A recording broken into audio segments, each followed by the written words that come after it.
దీన్ని 59,71,000 కేజీలు ఈ యొక్క అడల్టరేషన్ జరిగింది. కల్తీ నెయ్యి వినియోగం చూస్తే 234,51,00,000 నిధులు ఖర్చు పెట్టారు. అదే కాకుండా ఆర్గనైజ్డ్ నేరంతో లడ్డు ప్రసాదం అపవిత్రం చేశారు. ల్యాబ్లకు కన్నుగప్పి టెండర్లు దక్కించుకొని, అంటే లీనియంట్ వి లేకపోతే ఇది జరిగేది కాదు. 19-24 మధ్య కాలంలో మీరు ఒకసారి చూస్తే 20,01,00,000 లడ్డూలు కల్తీ నెయ్యితో తయారు చేశారు. అధికారులు, నిపుణులు, సిండికేట్ అంతా కలిసే ఇది జరిగింది. ఒకరు కలిసిపోయారు. దీనిపైన 23/1/2026 సిబిఐ ఛార్జ్ షీట్ వేసే పరిస్థితికి వచ్చారు. ఆ ఛార్జ్ షీట్ కూడా నేను సుప్రీంకోర్టుకు మళ్ళీ ఇక్కడ కూడా 2 విషయాలు మనం గుర్తుపెట్టుకోవాల్సిన అవసరం ఉంది.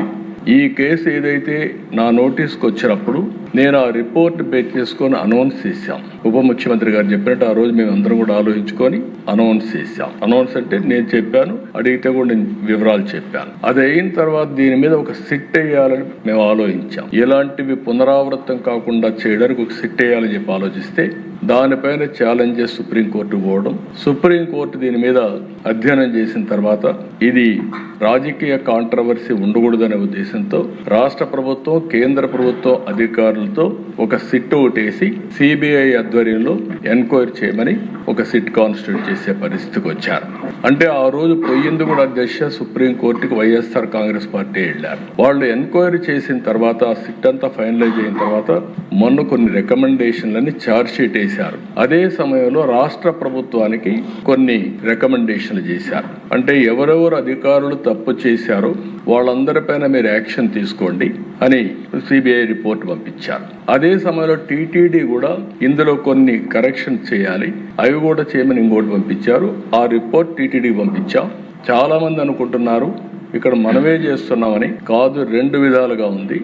సుప్రీంకోర్టు ఆధ్వర్యంలో జరిగినటువంటి సిబిఐ ఎంక్వైరీ, ఆ ఎంక్వైరీలో సిట్ వేసి సిట్ ఫైనలైజ్ చేసినటువంటి ఒకటి టీటీడీ ఏం చేయాలి, మనం ఏం చేయాలి, సిబిఐ ఛార్జ్ షీట్ వేసి కోర్టు కూడా ఫైల్ చేశారు.